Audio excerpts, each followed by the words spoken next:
Um, dois, três, quatro, cinco. Vamos lá, vamos começar o vídeo, tá? Alunos do segundo ano, período matutino do Rio Barbosa. Vamos lá, vamos gravar aqui. Crise do século XIV. Eu falei na aula anterior que eu tinha falado para vocês a respeito à questão daquele período, Idade Média, período de transição, poder descentralizado, poder centralizado, rei, burguesia, mas eu não poderia ir à frente se eu não falasse para vocês do século XIV, 1301 a 1400, tá? É um período não, é um péssimo período, né? Vamos falar português, claro, péssimo, horrível, ninguém gostaria de ter vivido esse período. Aqui uma oração medieval nos dá a ideia do que foi viver essa época, tá? Essa oração medieval aqui nos dá a ideia da guerra, da peste e da fome, livrai-nos, Senhor. Eu poderia parar a aula aqui, eu vou explicar, você já entenderia. Mas vamos dissecar a oração medieval, tá? Nós temos 4 grandes problemas no século XIV. Vieram juntos? Combinados? Talvez não, né? Mas mexeram na estrutura da sociedade medieval. Primeiro, a grande fome, né? Foi o primeiro problema do século XIV. 2 anos, mas 2 anos terríveis. Por quê, professor? Porque fome, não tinha o que comer, né? Por quê, professor? Opa, aí nós vamos, meu brinco, vamos puxar o freio de mão, tá? Vamos puxar o freio de mão. Mudanças climáticas. Quais, professor? Verão muito curto e chuvoso, invernos muito longos e rigorosos. O que ocasionou isso? Não sabemos. Há especulações, né? Uma mini era do gelo, alguns estudiosos falam uma mini era do gelo, poderia ter ocorrido uma inclinação no eixo da Terra. Falam em vulcões, ou na Islândia. Islândia é uma ilha no extremo norte da Europa.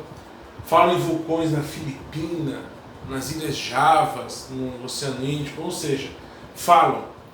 Sabemos ao certo o que foi? Não, mas relatos da grande fome do século XIV chegaram a nós, né? Um desses relatos, inclusive, é um conto infantil que é João e Maria. Eu vou colocar para vocês, na mesma aula, um link do YouTube para você assistir esse conto medieval. Não é agradável, né? Não é um conto para criança, apesar de ser um conto dos irmãos Grimm, tá? Irmãos Grimm daria uma aula à parte, gosto pra caramba. Para ajudar a desgraça, peste negra, uma pandemia, uma palavra aí que de um ano para cá grudou nos nossos ouvidos, infelizmente, né? Aqui a pandemia é na Idade Média, no século XIV, peste negra.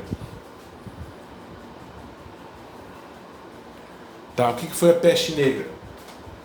Peste bubônica, contato com ratos, isso aí praticamente dizimou a população da Europa. Falam de 1/3 a metade da população morta por essa doença. Lembrando que era outro mundo, a medicina era praticamente cuidados espirituais, de vez em quando cuidados com a higiene, né?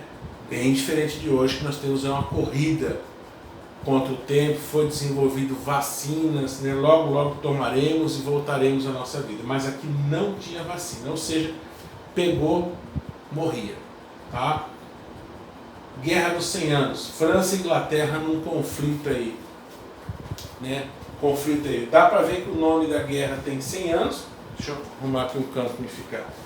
O nome da guerra é Guerra dos 100 anos, mas não durou 100 anos, né? Durou mais, professor? Durou menos? Bom, vamos conversar um pouquinho sobre isso.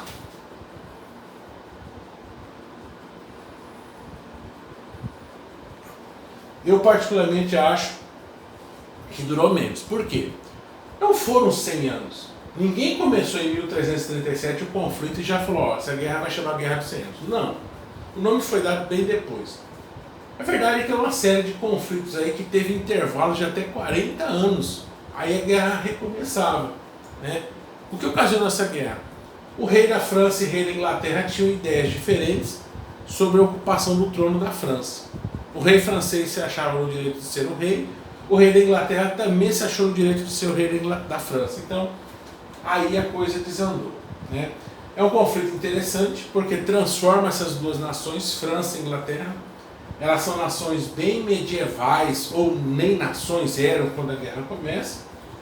Quando a guerra termina, já são nações modernas. Rei, fronteira, exército permanente, unificação de moedas, né? A guerra, politicamente, ela foi proveitosa. Claro que uma guerra é sempre uma guerra, né? Ninguém que vai defender uma guerra. Só que para política, por favor, política não é o lado humanitário, né? Para política a guerra fez bem, né? Os reis, quando a guerra acabou, claro que o rei que começou não viu a guerra acabar, a matemática explica por quê, né? Mas o rei que terminou essas guerras, tanto o vitorioso, quem venceu essa guerra? Uma pergunta, né? A Inglaterra que invadiu e voltou, ou a França que teve o território invadido e depois expulsou os ingleses? É uma pergunta